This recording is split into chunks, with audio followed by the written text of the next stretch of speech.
अस्सलाम वालेकुम दोस्तों, आज की अहम खबरों के साथ मैं वसीम नदवी। तो चलिए डालते हैं आज की खास खबर पर एक नज़र।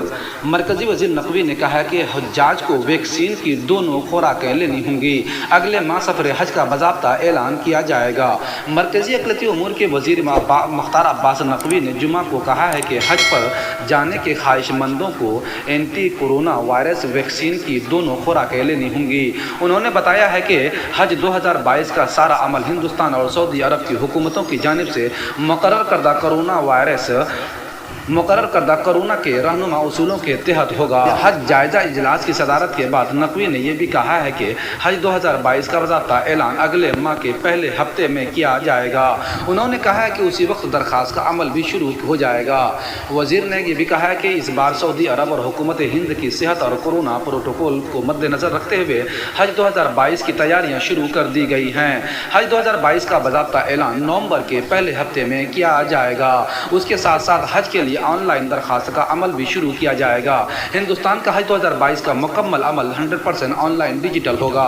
नकवी के कहने के मुताबिक हज प्रोजेक्ट और सेहत और हिफ्ज़ान सेहत के हवाले से हिंदुस्तान और सऊदी अरब में हज 2022 के लिए जाने वाले अफराद के लिए खुसूसी तरबियतगाह का एहतमाम किया गया है। हज 2022 में वबाई सूरत हाल के पेश नज़र कौमी बैनुल-अक़वामी प्रोटोकॉल गाइडलाइंस पर सख्ती से अमल किया जाएगा। नकवी ने यह भी कहा है कि कोरोना वबा को और इसके असरात को मद्देनज़र रखते हुए हज इंतज़ामात में अहम तब्दीलियाँ और बेहतरी लाई गई हैं। उनमें हिंदुस्तान और सऊदी अरब में रिहाइश, सऊदी अरब में आज़मीन हज के क़याम का दौरानिया, नक़्ल व हमल और सेहत और दीगर इंतज़ामात शामिल हैं। उन्होंने ये भी बताया है कि 3000 से ज़ायद ख़वातीन ने हज 2020 और 2021 के लिए गैर महरम के लिए दरख्वास्त दी थी। वो ख़वातीन जिन्होंने हज 2020 और 2021 के लिए दरख्वास्त दी थी वो हज 2022 के लिए भी दुरुस्त होंगी। आप सुन रहे थे नेशनल उर्दू टीवी। इस किस्म की खबरों को सुनने के लिए जुड़े रहिए नेशनल उर्दू टीवी से।